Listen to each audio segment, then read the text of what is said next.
G'day you mob and welcome to Aussie English. I am your host Pete and my objective here is to teach you guys the English spoken down under. So whether you want to sound like a fair dinkum Aussie or you just want to understand what the flippin' hell we're on about when we're having a yarn, you've come to the right place. So sit back, grab a cuppa and enjoy Aussie English. Let's go.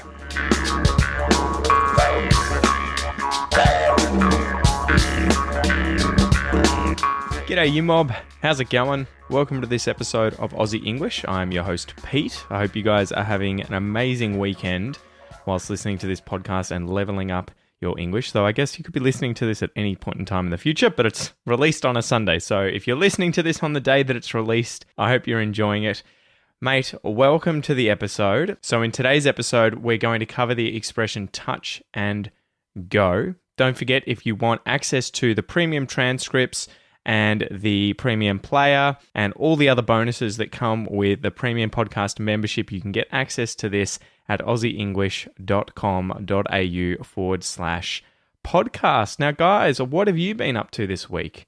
It's been a bit of a cruisy week for me, a bit of a lazy week, relaxing week. I've had a few things to do. It was a busy day yesterday with the kids, but today's been a nice little day where I actually sold a few plants. So my little side hustle with my indoor plant business is starting to pick up, which is cool. And it's a nice break from family and Aussie English to sort of have another hobby on the side. And I'd love to know what your hobbies are, guys. You know, if you've got hobbies that you're working on or that you're, getting involved in when you're not working or not with family or whatever it is, definitely let me know if we chat on social media or send me an email. Tell me about what you're up to.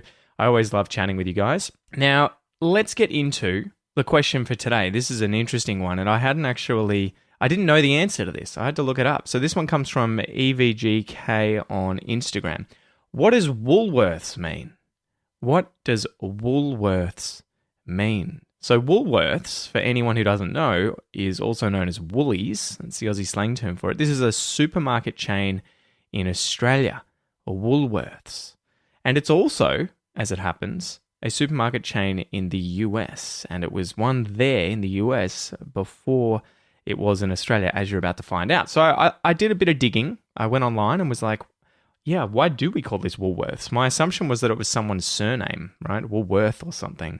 Because there are surnames in English that you'll hear ending with worth sometimes, these English surnames. So anyway, Wikipedia had the following to say. Woolworths in Australia opened its first store, the Woolworths Stupendous Bargain Basement, in the Old Imperial Arcade on Pitt Street, Sydney, where Westfield, Sydney now stands, and it did this on the 5th of December in the year 1924.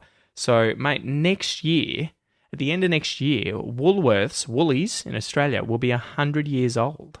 How nuts is that? So the name on the draft prospectus drawn up by Cecil Scott Wayne was Walworth's Bazaar. So that's WALWORTH''S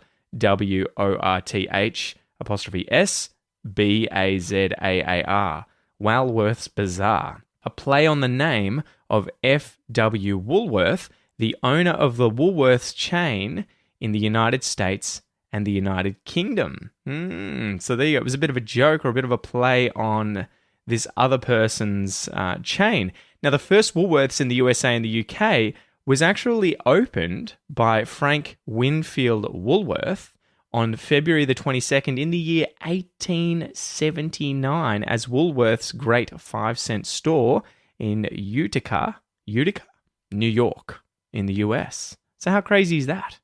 That's like, 140, 150 years old? According to Ernest Robert Williams, Percy Christmas dared him to register the name Woolworths instead, which he succeeded in doing after finding out the name was available for use in New South Wales. So how funny is that?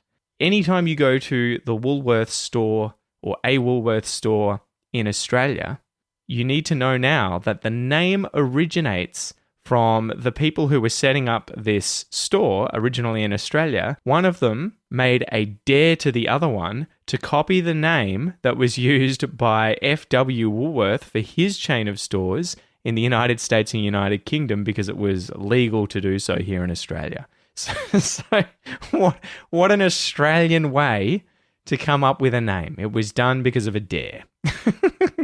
Pretty funny. All right, guys, slap the bird and let's get into today's joke.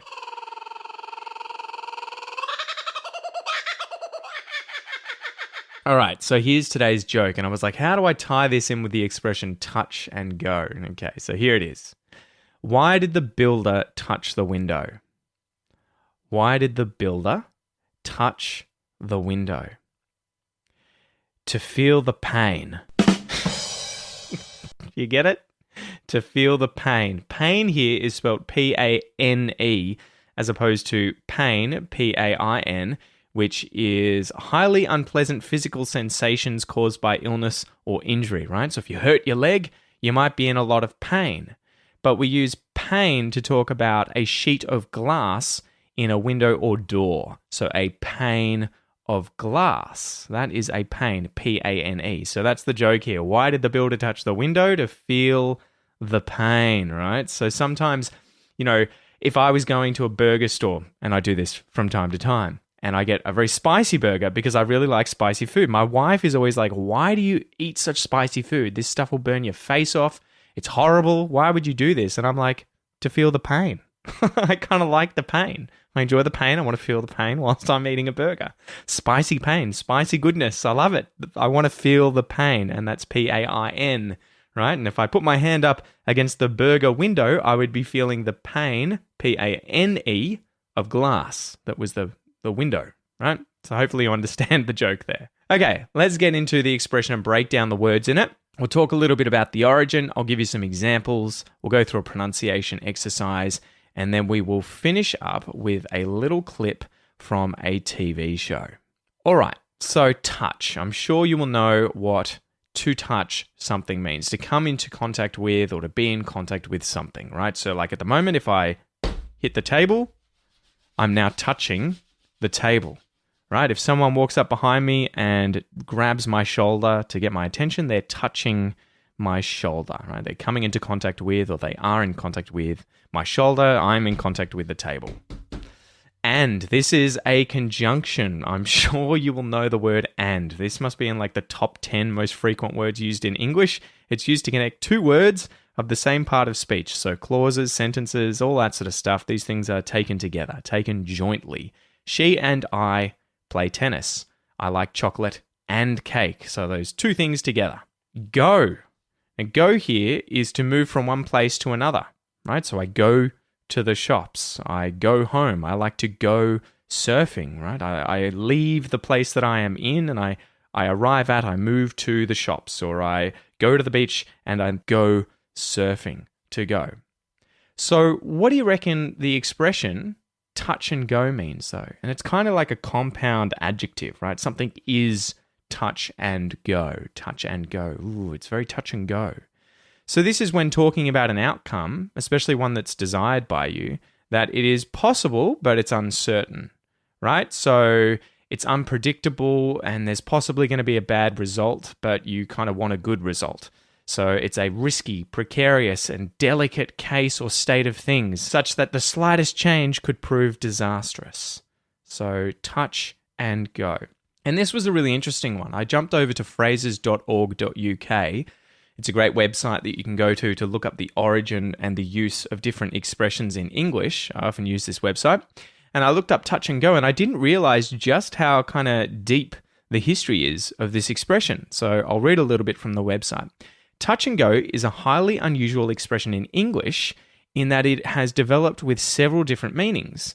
The one given above, this was, above the paragraph, they gave some examples, is the most commonly used, but as the meanings led us to the origins, let's list the variations. Okay, so the first one was briefly touch on something and then go to something else. That was the very first version of this expression. I'll touch on something and go to something else. It's touch and go. Involving rapid or careless execution. So if you did something really quickly and you didn't really care about how well you did it, it's touch and go. At least this was back in the day.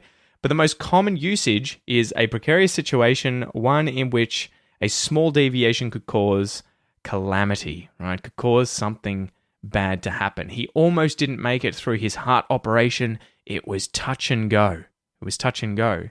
So yeah, it was really interesting reading up that back in the 1800s, there was something written about cleric Hugh Latimer from the 1500s, and they used this expression, as the text doth rife, I will touch and go a little in every place.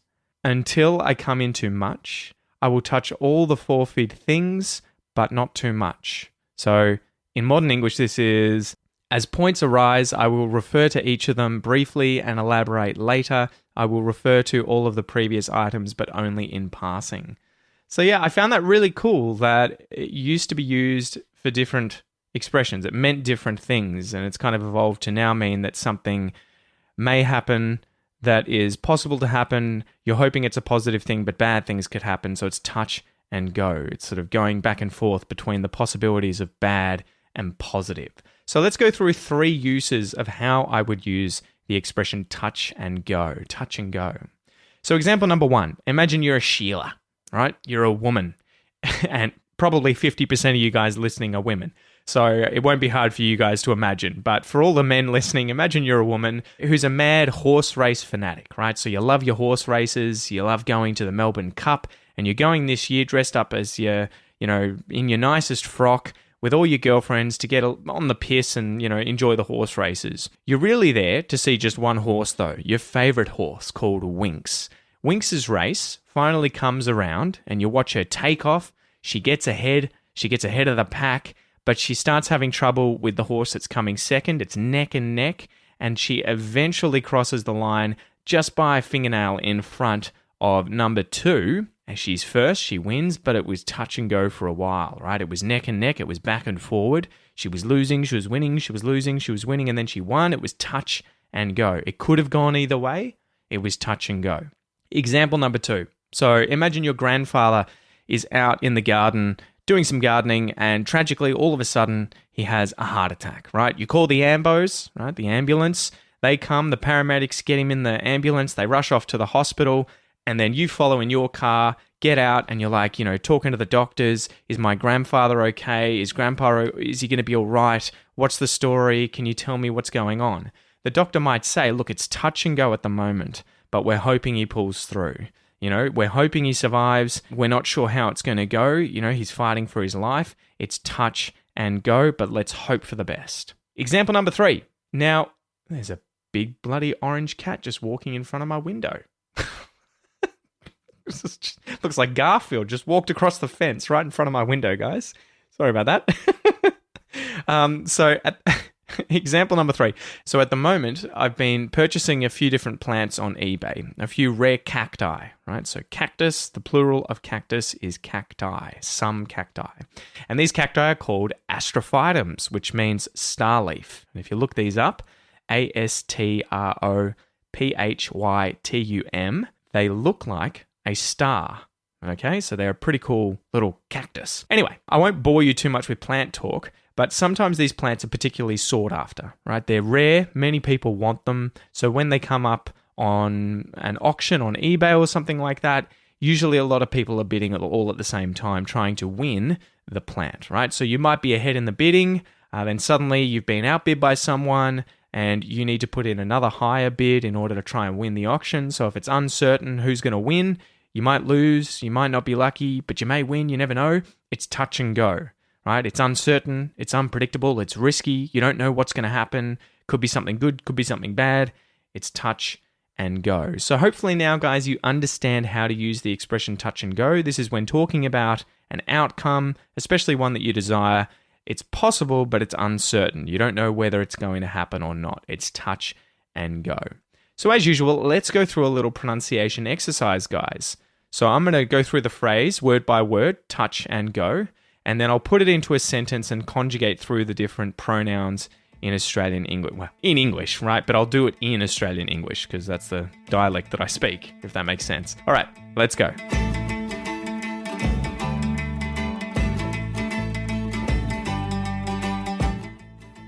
Touch. Touch and. Touch and go. Touch and go. Touch and go. Touch and go. touch and go. I said it was touch and go. You said it was touch and go. He said it was touch and go. She said it was touch and go. We said it was touch and go. They said it was touch and go. It said it was touch and go. Good job, guys. So let's go through a little pronunciation sort of breakdown here. So what do you hear happening to the word and, if I pronounce that really, really well? And. What do you hear happening to this word when I say touch and go? Touch and go. Touch and go. What we're doing there is turning it into the syllabic N, it's called. So it's effectively just right? Touch and go. Touch and go. You may hear a little bit of a schwa sound at the start of the word and. Touch and go. Touch and go. Touch and go. Or you may just hear touch and go. Touch and go. Touch and go. We do that a lot with the word and. It gets reduced all the time, and you'll often hear it as just a syllabic N. Touch and go. Touch and go. Now, some other interesting stuff going on in these phrases, you'll notice with the word said and it, the consonant D at the end of the word said and the consonant T, the T, at the end of the word it, both of these change their pronunciation. So I wouldn't say, I said it was touch and go. Instead, what do you notice happen when I say this phrase naturally? I said it was touch and go. I said it was touch and go. It's sort of hard to do it slowly. The D is becoming a T flap, or a D flap, if you will. They're both the same sound. So a R kind of sound. It has vowels on either side of it. And I. Said it. Said it. And the T at the end of it is getting muted, either in your mouth, when the tongue hits the top of the roof of your mouth. Said it. Said it. Or you can do it in your throat as a glottal stop. Said it. Said it. You can do either. But you'll notice that happen all the time. I said it was touch and go. That was me doing a glottal stop. I said it was touch and go. I said it was touch and go. And now I'll do it with a stop in my mouth, right? Where the tongue just stops on the roof of my mouth. I said it was touch and go. I said it was touch and go. So it feels almost more natural to use a glottal stop there. It's a little easier to articulate. I said it was touch and go. Look, this is very advanced stuff, but the basic reason for me to sort of explain this to you guys is so that you become aware of it. Hopefully you can go back and do this exercise and then hear how my pronunciation changes in connected speech. And it'll help you both sound more Australian when you're speaking English, if you can add these changes into your pronunciation. But also, most importantly, it's going to allow you to hear Australians speaking rapidly and understand what they say, right? If I suddenly say, I said it was touch and go, you're going to hear all those reductions, all those changes in pronunciation of different consonants all at once. But if you've learnt about it and then you've practiced it, and you understand it, you're going to understand the speech much more quickly with native speakers, right? Because that's a problem I get told a lot of you guys have all the time. I don't understand Australians. A lot of it is connected speech and you not being able to parse, P-A-R-S-E, as in like receive and understand the language that's being said that quickly. Now, don't forget, guys, shameless plug here. If you want to learn aspects of Australian pronunciation like the vowel sounds, the consonant sounds, and then the more advanced stuff like how the D changes to a T flap, or the T becomes a glottal stop, or the syllabic N, like in the word and, becoming N, then sign up to the Aussie English pronunciation course. You can get this at aussieenglish.com.au/APC. And I should add, before we get into the little listening and writing exercise that we have here at the end, I'm going to be releasing an Aussie accents 30-day course in February. So keep your eyes peeled for that. And the goal of this course is going to be that you have a short sort of 5, 10, maybe 15 minutes of study, a short lesson every single day for 30 days, So you can develop a routine and a habit, but the goal will be to expose you to over 30 different Australian voices. Okay, so you're going to hear bogans, you're going to hear ochre accents, you're going to hear professors and doctors talking about different things. You're going to hear men, women, older people, younger people, homosexual people, straight people, all kinds of different people with Australian accents. And the whole point of this course is going to be to expose you to a load of these different accents so that when you come to Australia, or even if you're in Australia, you'll be able to go away and then hear Australians speak and be much better at listening comprehension with the Australian accent. So it's to give you a broad range of different Aussies speaking English so you can just really nail your listening comprehension. So keep an eye out for that. It'll be something like, I'll call it something like the 30-day Aussie Accents course or Aussie Voices course, something like that. I haven't decided yet. Anyway, let's get into today's clip. Okay, so today's clip comes from an Aussie TV show called Stateless, which is about a cult escapee, refugee, office worker, and bureaucrat finding their lives intertwined in an immigration detention centre. So the rules of the game, guys. I'm going to play a clip for you twice, and your goal is to listen and then write down what you hear being said in the clip. It's a great way to train your listening comprehension. Remember, you'll be able to check your answer if you download today's worksheet, which is free, so just go to the website and the podcast page and you can get that worksheet. Or if you've joined the Premium Podcast membership and used the transcripts, you'll see the answer, obviously, in the transcript of this episode. So you're ready to go? Here's the first playthrough. Why don't you just come out and say it? You're here to sack me. I know how the department works. Something goes wrong, someone has to pay. Do I get my old job back? All right, how'd you go? Did you get all of it? Time for the second playthrough. Why don't you just come out and say it? You're here to sack me. I know how the department works. Something goes wrong, someone has to pay. Do I get my old job back? All right, guys, awesome job. I hope you enjoyed this episode. Don't forget to keep an eye out in February for the Aussie Accents course, the 30-day course that I'm going to be launching, okay? I think that's going to be a lot of fun. I think we're going to have a good time going through this day by day, going through all the lessons and leveling up your listening comprehension. Anyway, thank you for joining me, and I'll chat to you next time. Tooroo!